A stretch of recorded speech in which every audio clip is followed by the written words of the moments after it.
Assalamualaikum sahabat Mam Action. Mungkin sahabat Mam Action sudah lama ada yang tidak bepergian, tapi nggak usah khawatir ya sahabat.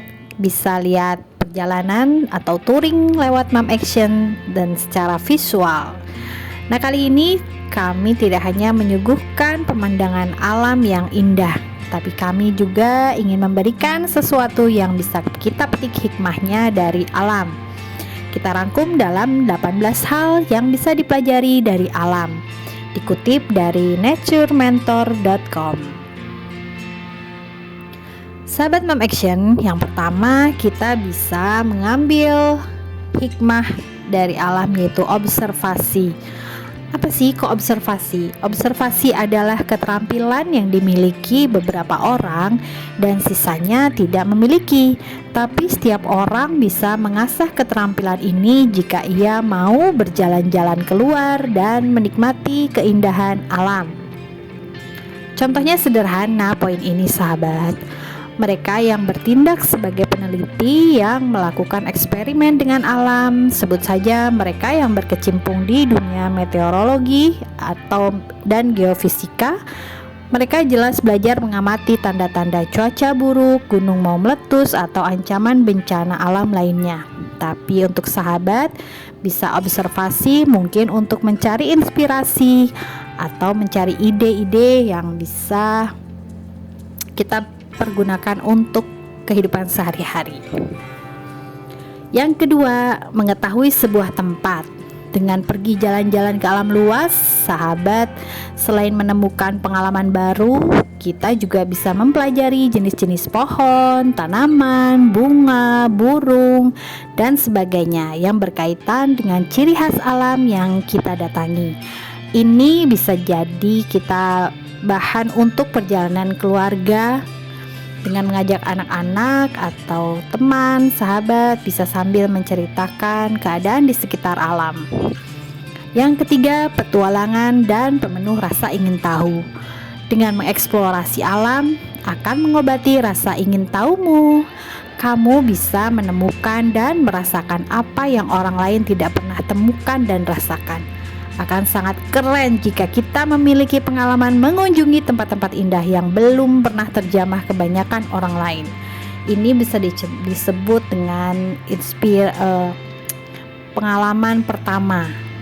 Ini sensasinya beda sahabat kalau misalnya kita punya pengalaman pertama dalam berpetualangan. Yang keempat, kesadaran sensori. Panca inderamu sebenarnya lebih potensial dari yang dapat kamu bayangkan. Sesekali jalan-jalanlah ke alam bebas, tutup matamu dan dengarkanlah simfoni alam.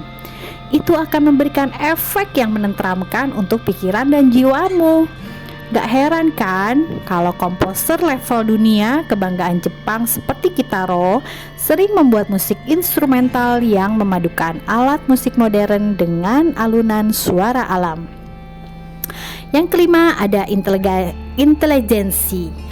Alam mengajarkan kita cara untuk bertahan hidup. Sumber makanan kita saja berasal dari alam. Dari situ kita belajar bagaimana mengolah lingkungan sekitar untuk membantu kelangsungan hidup kita.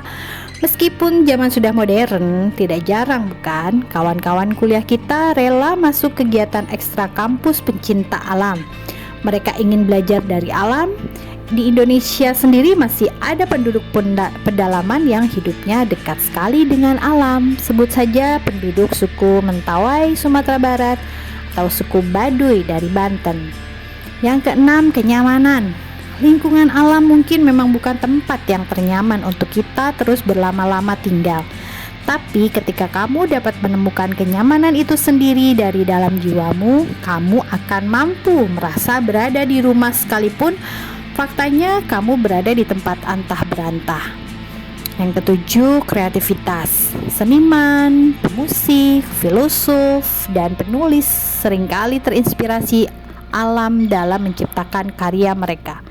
Seperti disebutkan sebelumnya, Kitaro adalah pemusik legenda Jepang yang seringkali menggunakan simfoni alam untuk membuat musik instrumentalnya. Di Indonesia sendiri bisa kita ambil contoh Dewi D. Lestari dalam serial Supernovanya. judul petir, akar, partikel, dan gelombang menunjukkan dia terilhami oleh alam. Yang kedelapan, sumber kedamaian dan kebahagiaan. Mendengarkan burung berkicau pada pagi hari, bukankah itu terdengar seperti lantunan musik? Mendengarkan pancuran air di taman di halaman rumah, bukankah itu bisa menenteramkan kita? Nah, dari suara-suara alam sekitar kita inilah kedamaian dan kebahagiaan kita bisa kita dapatkan. Yang kesembilan, kesejahteraan. Alam bisa mengajarkan kita bagaimana cara untuk hidup sehat, bahagia, dan terhubung dengan setiap waktu.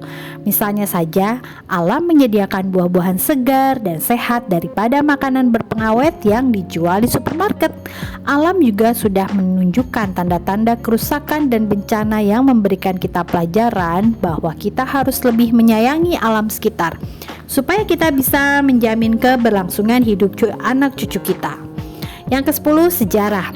Alam menyimpan banyak cerita masa lalu. Terkadang sesuatu di alam tidak serta-merta terjadi. Misalnya saja sebuah danau yang tercipta karena jatuhnya meteor puluhan bahkan ratusan tahun lalu. Atau contoh yang nyata di negara kita seperti kaldera, kawah gunung berapi yang sangat besar terjadi karena peledakan atau runtuhnya bagian puncak gunung berapi, Gunung Tambora di Nusa Tenggara Barat. Dulunya gunung yang menggemparkan seluruh dunia dengan letusan dahsyatnya pada April 1815 itu memiliki ketinggian 4.300 meter. Namun akibat meletus itulah ketinggiannya berkurang menjadi 2.851 meter. Setelah itu meninggalkan jejak kaldera seluas 7 km, keliling 16 km, dan jarak antara puncak dengan dasar kawah sedalam 800 meter. Yang ke-11, penunjuk arah. Tidak perlu khawatir tersesat di alam bebas. Jika memang tidak dibekali dengan kompas, alam akan memandumu dengan sendirinya. Misalnya saja matahari bisa menjadi tolak ukur arah mata angin, bukan? Bahkan teknik semacam ini sudah berlaku sejak zaman nenek moyang kita berabad-abad lalu. Yang ke-12, rasa terima kasih dan konsekuensi tindakan. Jangan buat alam murka padamu. Banyak oknum yang justru mengeksploitasi alam tanpa bertanggung jawab. Akibat fatalnya adalah terjadinya bencana alam yang merugikan banyak pihak. Seharusnya kita berterima kasih pada alam yang sudah menyediakan begitu banyak hal yang kita butuhkan. Tindakan kita bisa berterima kasih dengan merawatnya, supaya terjadi keseimbangan hidup antara manusia dan alam sekitar. Yang ke-13, pengambilan keputusan. Kamu harus berpikir efektif dan efisien untuk merespon gejala alam.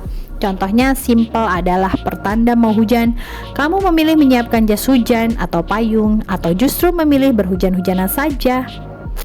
Bisa pilih yang mana ya sahabat? Yang ke-14, cara bertahan hidup. Dengan segala perubahan yang terjadi di planet bumi pada zaman globalisasi begini, alam tidak pernah menyerah. Tak jarang bila alam diusik, justru kita yang terkena getahnya. Bagaimanapun kita tidak akan bisa mengalahkan alam. Bisa dikatakan terkadang kita dan alam saling mengontrol. Tapi dari alam kita belajar, apapun yang terjadi kita harus tetap tahan banting. Yang ke-15, persistensi. Layaknya mendaki gunung, bila kita ingin mencapai puncak, kita harus melewati lembah, jalan berliku, medan yang berat, dan menghadapi segala rintangannya. Implementasinya dalam hidup kita adalah saat kita hendak meraih cita-cita, tidak mungkin semudah membalikan telapak tangan. Semuanya membutuhkan proses berat bila ingin mendapatkan sesuatu yang besar dan indah. Yang ke-16, daya resiliensi. Maksudnya adalah daya kamu untuk bangkit dari keterpurukan. Alam mengajarkan itu pada kita, seperti pelangi yang muncul setelah hujan mereda. Jadi setiap masalah yang menimpa dan memperburuk kita, yakinlah bahwa itu tidak akan bertahan lama. Semangat baru dan hal yang indah akan datang setelah masa-masa sulit. Perspektif fenomena alam yang selama ini terjadi mengajarkan kita bahwa kehidupan bukan hanya terjadi di sekeliling kita saja. Contoh simpelnya adalah kita hidup di negara tropis, ada pula kawan kita yang hidup di negara dua musim seperti Jepang, daratan Eropa, dan Amerika. ciri khas alam tempat tinggal mereka juga membawa pengaruh terhadap cara hidup, kultur, dan karakter mereka. Hal inilah yang mendorong kita untuk belajar bahwa masing-masing memiliki cara pandang yang berbeda. Yang terakhir atau yang ke-18, kerendahan hati. Alam itu bersifat sederhana. Ia menawarkan keindahan, obat hati, dan semua yang kita butuhkan. Yang mereka perlukan hanya dirawat sebaik mungkin. Hal ini menunjukkan bahwa kita memang harus peduli terhadap sesama dan lingkungan tempat kita tinggal. Itu sahabat, sekilas rangkuman dari memaknai alam yang kita lihat lewat video touring kali ini. Oke sahabat, lihat terus videonya sampai selesai. Jangan lupa di like, subscribe, and share.